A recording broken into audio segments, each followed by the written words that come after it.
तो आज के इस वीडियो में हम लोग ऐसे ही एक कॉन्स्पिरेसी थियरी को इन्वेस्टिगेट करने वाले हैं जो ये कहती है कि कोविड-19 कोई इंसिडेंट नहीं था जो नेचर ने हमारे साथ किया था। ये एक बायोलॉजिकल वेपन था जिसे चाइनीज़ लेबोरेटरी में डेवलप किया गया और फाइनली एक हथियार की तरह इस दुनिया पे इस्तेमाल किया गया।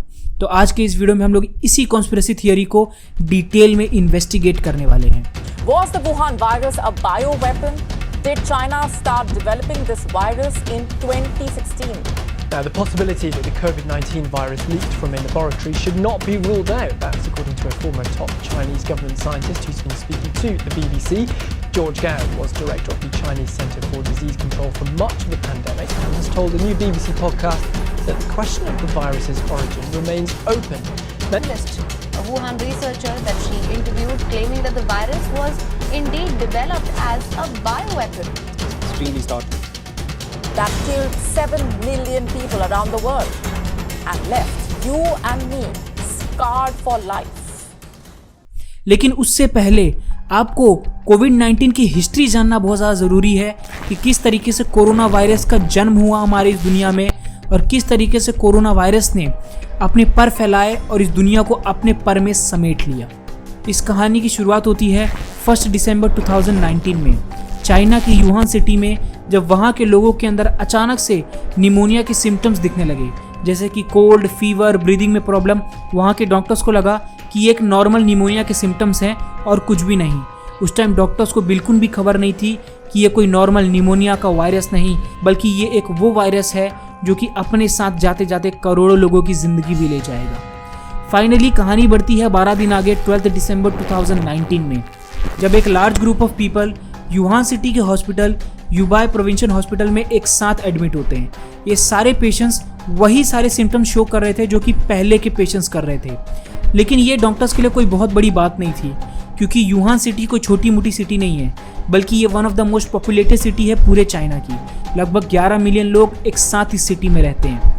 लेकिन डॉक्टर्स को शक तब हुआ जब ये सारे के सारे पेशेंट्स एक जगह से एक साथ ताल्लुक़ रखते थे। वो जगह थी यूहान सिटी का famous sea food market, yuan sea food wholesale market. ये यूहान सिटी का वो फेमस सी फूड मार्केट था जहाँ पे इस दुनिया का हर एक तरीके का मीट और फ्लैश मिलता था।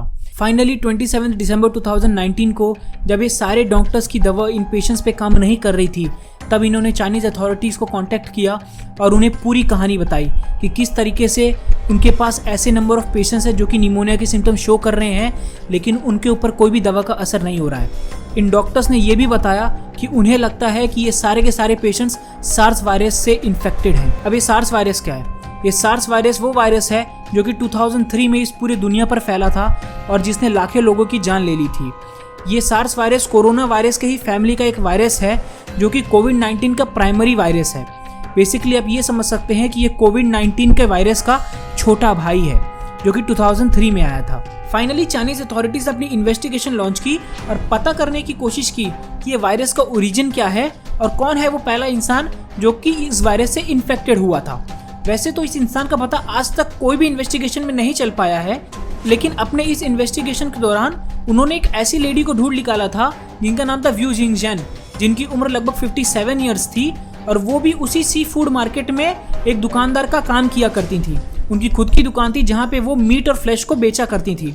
लेकिन उनका कहना ये था कि उनको ये कोरोना वायरस तब हुआ जब उन्होंने अपना टॉयलेट शेयर किया था एक मीट बेचने वाले से। उनका ये भी कहना था कि ऐसे बहुत सारे लोग थे जिन्होंने बार बार उस टॉयलेट का इस्तेमाल किया था और चांसेस है कि उन सारे लोगों को ये वायरस इन्फेक्ट जरूर किया होगा। फाइनली इस लेडी के स्टेटमेंट को समझने के बाद यूहान म्युनिसिपल हेल्थ कमीशन ने अपनी एक स्टेटमेंट लॉन्च की, अपनी एक रिपोर्ट लॉन्च की, जिसमें उन्होंने ये बताया कि ये लेडी जो भी कह रही है सच है और ये लेडी टॉप 27 अर्ली पेशेंट्स में से है जो कि उस फूड मार्केट से डायरेक्टली कोविड-19 से इन्फेक्टेड हुए थे। इस लेडी को पेशेंट 0 कैटेगरी में रखा गया था। ये पेशेंट 0 कैटेगरी वो कैटेगरी थी जिसमें अर्ली पेशेंट्स को रखा गया था जो कि डायरेक्टली उसी सी फूड मार्केट से इन्फेक्ट हुए थे। फाइनली कहानी बढ़ती है 30 दिसंबर 2019 की तरफ, जब यूहान म्युनिसिपल हेल्थ कमीशन ने अपने सारे हॉस्पिटल्स को ये बता दिया था कि वो लोग एक सस्पिशियस निमोनिया डिजीज से फाइट कर रहे हैं। अगर आपको इसके बारे में कोई भी इन्फॉर्मेशन मिल रही है तो आप हमसे जरूर शेयर कीजिए। लेकिन उसी टाइम डॉक्टर ली, जो कि यूहान सेंट्रल हॉस्पिटल में काम किया करते थे, उन्हें अपने एक पेशेंट की रिपोर्ट मिलती है जिसमें उन्हें ये समझ में आ जाता है कि मार्केट में एक ऐसा भी डिजीज है, एक ऐसा भी वायरस है जो कि लोगों को इन्फेक्ट कर रहा है, जिससे लोगों को जान का खतरा है। वो ये सारा इन्फॉर्मेशन अपने रिलेटिव्स और अपने दोस्तों के साथ शेयर कर लेते हैं और उन्हें प्रिकॉशंस लेने की एडवाइस भी देते हैं। फाइनली जब चाइनीज अथॉरिटीज़ को इसके बारे में पता चलता है तो वो डॉक्टर ली को अरेस्ट कर लेते हैं इस जुर्म में कि उन्होंने वहाँ की पीस को भंग किया है, वहाँ की पीस कंट्रोल को डिस्टर्ब किया है। फाइनली 7 फरवरी को डॉक्टर ली की कोविड-19 से मौत हो जाती है, लेकिन उनकी मौत की कॉन्स्पिरेसी थियरी भी निकलने लगती है। बहुत सारे लोग ये बोलते हैं कि चाइनीज़ गवर्नमेंट ने जानबूझ के डॉक्टर ली को मरवा दिया है। उनके मरने के टाइम पे चाइनीज सोशल मीडिया ऐप पे बहुत सारे हैशटैग भी ट्रेंड हो रहे थे, जैसे कि the government needs to apologise to doctor Li, और सेकंड हैशटैग जो ट्रेंड हो रहा था वो था कि we need freedom of speech. Finally 31 दिसंबर 2019 को चाइनीज़ अथॉरिटीज़ WHO को कांटेक्ट करती है, वर्ल्ड हेल्थ ऑर्गेनाइजेशन को, और ये सारी चीज़ें उन्हें इन्फॉर्म करती हैं कि उनके पास अभी लगभग ऐसे 27 पेशेंट्स हैं जो कि सेम डिजीज़ से सफ़र कर रहे हैं, जिसमें से 7 पेशेंट्स बहुत ही ज़्यादा सीरियस हैं। उन्होंने ये भी बताया कि आप प्लीज़ यहाँ से इन्वेस्टिगेशन लॉन्च कीजिए। चाइनीज़ गवर्नमेंट से ये इन्फॉर्मेशन मिलते ही वर्ल्ड हेल्थ ऑर्गेनाइजेशन इमीडिएटली अपनी इन्वेस्टिगेशन लॉन्च करती है और अपने साइंटिस्ट को यूहान सिटी भेजती है इन्वेस्टिगेट करने के लिए कि बेसिकली ये वायरस क्या है।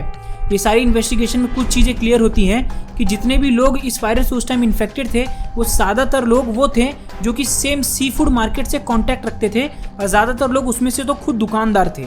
उन्होंने ये भी बताया कि यही सी फूड मार्केट है जो कि हाईएस्ट चांसेस है इस कोविड-19 के वायरस के ओरिजिन का। लेकिन उस टाइम उन लोगों को ये पता नहीं था कि ये कोविड-19 का वायरस है, लेकिन उन्हें ये थोड़ी पॉसिबिलिटी तो ज़रूर थी कि ये सार्स वायरस से मिलता जुलता वायरस है। फाइनली शुरुआत होती है नए साल ईयर 2020 की, जब नए साल के पहले ही दिन 1 जनवरी 2020 को Chinese government yuan sea food market को पूरा शटडाउन कर देती है ताकि उसे क्लीन किया जा सके, उसे डिसइंफेक्टेड किया जा सके। उसी टाइम युहान सेंट्रल हॉस्पिटल एक ट्वीट करती है अपने सोशल वेबसाइट पे, जहां पे वो लोगों को इन्फॉर्म करती है कि चाइना के लोग एक ऐसे सस्पिशियस वायरस से फाइट कर रहे हैं जिससे लोगों के जान को खतरा है। जब चाइनीज गवर्नमेंट को इस बात का पता चलता है तो वो युहान सेंट्रल हॉस्पिटल के चीफ डॉक्टर AI फिन और भी 8 डॉक्टर को एक साथ सस्पेंड कर देती है, ये कहते हुए कि उन्होंने पीस ऑर्डर को पूरी तरीके से तोड़ा है, पूरी तरीके से भंग किया है। चाइनीज गवर्नमेंट के इस एक्शन को देखकर वहां के लोग बहुत ज्यादा गुस्से में आ जाते हैं, बहुत ज्यादा भड़क जाते हैं कि किस तरीके से चाइनीज गवर्नमेंट अपने इस पावर का गलत इस्तेमाल कर सकती है। फाइनली 7 जनवरी को चाइनीज प्रेसिडेंट जी जिनपिंग सामने आके लोगों को ये कमिट करते हैं कि उन्होंने ये वायरस की इन्फॉर्मेशन को लोगों से छुपाया ताकि वो इस वायरस को परख सके कि ये कितना ज़्यादा डेंजरस हो सकता है, क्योंकि चाइना कोई छोटी मोटी कंट्री नहीं है, बहुत ही ज़्यादा पॉपुलेटेड कंट्री है, और अगर कोई भी मिस इन्फॉर्मेशन लोगों के सामने फैलती है तो उसके वजह से बहुत ज़्यादा हड़बड़ी मच जाती है लोगों के बीच में और लोगों को कंट्रोल करना बहुत ज़्यादा मुश्किल हो जाता है। इसके वजह से उन्होंने इस वायरस की इन्फॉर्मेशन को छुपाया लोगों से। फाइनली चाइनीज़ गवर्नमेंट और WHO को ये बहुत क्लियर हो चुका था कि वायरस बहुत ही ज़्यादा खतरनाक होने वाला है, तो ये दोनों जन मिलके इस वायरस के बारे में ज़्यादा से ज़्यादा इन्फॉर्मेशन कलेक्ट करने की कोशिश करते हैं। फाइनली चाइनीज़ गवर्नमेंट को इस वायरस के बारे में पता चल जाता है कि ये कोई नए तरीके का वायरस है जिसके अंदर एक कैपेबिलिटी है कि ये इंसान को बीमार कर सकता है और उसको मौत का रास्ता भी दिखा सकता है। वो ये सारी चीज़ें WHO के साथ शेयर करते हैं और वायरस का एक जेनेटिकल कोड भी शेयर करते हैं जिससे WHO इस वायरस के बारे में और भी चीज़ें जान सकती है। लेकिन उस टाइम जब चाइनीज़ गवर्नमेंट से WHO ये पूछती है कि ये ह्यूमन टू ह्यूमन फैल सकता है क्या, तो चाइनीज़ गवर्नमेंट बोलती है कि नहीं, ऐसे चांसेस नहीं है कि ये ह्यूमन टू ह्यूमन फैले, क्योंकि अभी तक चाइना के युहान सिटी में जितने भी केसेस हुए हैं ये सबके सब सी फूड मार्केट से ही कनेक्टेड केसेस हैं, तो बहुत ही कम चांसेस हैं कि ये ह्यूमन टू ह्यूमन ट्रांजैक्ट होते हों। जैसे ही चाइनीज़ गवर्नमेंट ने ये स्टेटमेंट WHO को पास की, अगले ही दिन US में एक कोविड-19 का केस निकलकर बाहर आ गया, और ये वो इंसान था जो कि पहले युहान सिटी में ट्रैवल कर चुका था उसी कोविड-19 के दौरान, जिससे साबित हो गया कि ये जो इन्फॉर्मेशन चाइना ने दी थी WHO को ये पूरी तरीके से गलत थी और ये वायरस ह्यूमन टू ह्यूमन फैल सकता है। फाइनली चाइना के इस मिस इन्फॉर्मेशन को शेयर करने की वजह से वर्ल्ड हेल्थ ऑर्गेनाइजेशन एक लार्ज ग्रुप ऑफ साइंटिस्ट को युहान सिटी भेजता है ताकि वहाँ पे वो इन्वेस्टिगेशन कर सकें कि ये वायरस और भी कितना ज़्यादा डेडली हो सकता है, और जो भी इन्फॉर्मेशन चाइनीज़ गवर्नमेंट से शेयर किए गए हैं वो